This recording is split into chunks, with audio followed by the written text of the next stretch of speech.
Hey guys, Teflex. So I've been using the Sony A7S3 for like 3 months now, and I'm currently using it to shoot this video, so I might not be able to show you physically, but as you can see, she is a beauty. Anyways, before I got the Sony A7S3, I was using the Sony A7 III and the Sony A6400, and they were amazing cameras. But the Sony A7S3 got released and I couldn't stop thinking about the camera. Even though I knew it wasn't really going to affect the kind of content that I make, or my video quality will be so much better that you guys are going to be forced to subscribe, I couldn't still stop thinking about the camera. I tried giving myself excuses like, oh, gear does not really matter.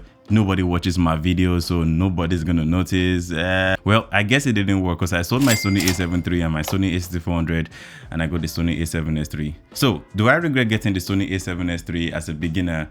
First of all, let's talk about my experience using the Sony A7 III as a beginner for 3 months. So, let's get to it. Coming from the Sony A7 III, having a flip out screen on the Sony A7S3 is a life changer. And that's not really because the Sony A7 III didn't have a flip out screen, because I didn't mind using an external monitor. In fact, I got an external monitor and I didn't mind using this external monitor with my Sony A7 III. My problem with the Sony A7 III was that it doesn't have a full HDMI port. It has a mini HDMI port. And guys, I'm not even over exaggerating. Throughout my time using the Sony A7 III, I got more than 20 HDMI cables. Like, try to calculate how much that is over the like 6 months or something like that. The mini HDMI cables just bend easily and it's kind of frustrating. So having a flip out screen on the Sony A7S III is definitely a massive life changer. Now, the only thing I would say is that the flip out screen on the Sony A7S III kind of looks fragile because the hinge is made out of plastic.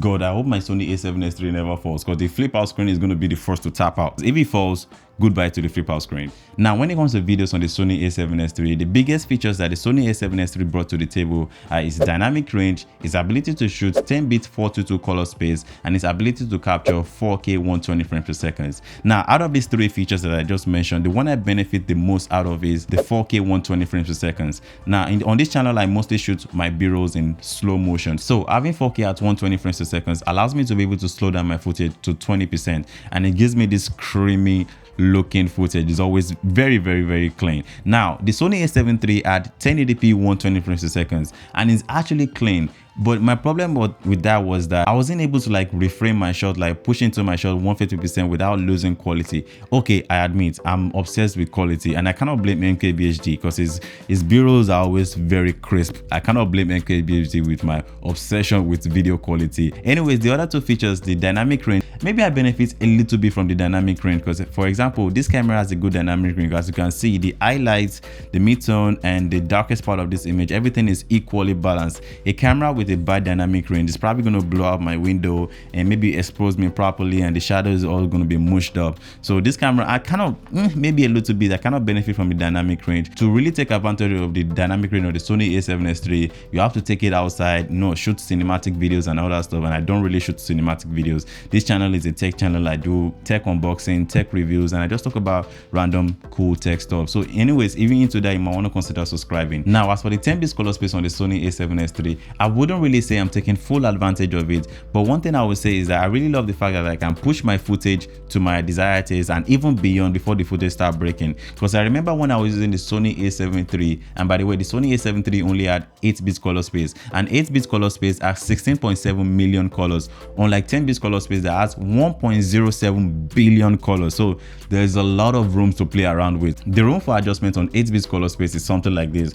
So there's not enough room to make any kind of massive adjustment. Any little mistake, the footage breaks apart. Unlike 10-bit color space, the room for adjustment is like this. So you have room to play around. I mean, my color grading is not the best right now, but the Sony A7S III allows me to play around with color profile, color grading, and all that stuff without fearing that my footage is going to break down easily. Now, I noticed that there are different type of 4K formats on the Sony A7S III. There's a 4K XAVC-SI, there's a 4K XAVC-HS, and there's 4K XAVC.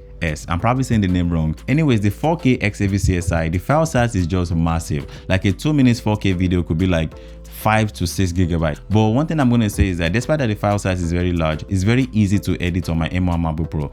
Maybe because of the fact that it's uncompressed, even though I don't really know what that means. The fact that it's uncompressed is actually very easy to edit on my M1 MacBook Pro. Now, as for the 4K XAVC-HS, the file sizes are not as large as the 4K XAVC-SI, but it kind of takes a toll on my M1 MacBook Pro. So anytime I use the 4K XAVC-HS, I mostly create proxies and everything works fine. Now, as for the 4K XAVC A7S. So when I first got the Sony A7S III, I was kind of thinking, okay, the 4K XAVC has a large file size. Does it mean that the video quality is better than the other two 4K formats on the Sony A7S III? I cannot compare the three of them together. To be honest, I can't really tell the difference. Now, to the main question of this video, do I regret getting the Sony A7S III as a beginner?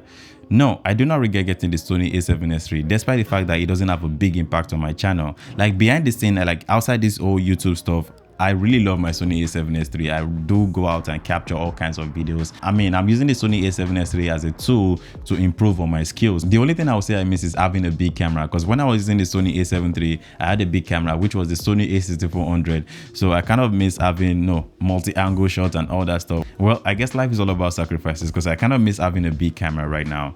But anyways, I do not regret getting the Sony A7S III. Do I recommend it to other beginners, or let me say amateurs or something like that? Absolutely not. Do not get the Sony A7S III if you're just starting your YouTube channel. Do not. I feel like this is a very obvious answer. Don't get the Sony A7S III. There are people out there getting millions of views using the front-facing camera of their laptop, which is the most terrible video quality on any device, and they're still getting millions of views. So I'm not even getting a lot of views on my channel. I don't even think anyone's going to watch this video, but I do not regret getting the Sony A7S III. But at the same time, I do not recommend it to other people, actually people that are not making money from the content they are making. Anyways, I really appreciate you guys for taking your time to watch this video. It's been your boy 11, and I will see you guys in my next video. Peace.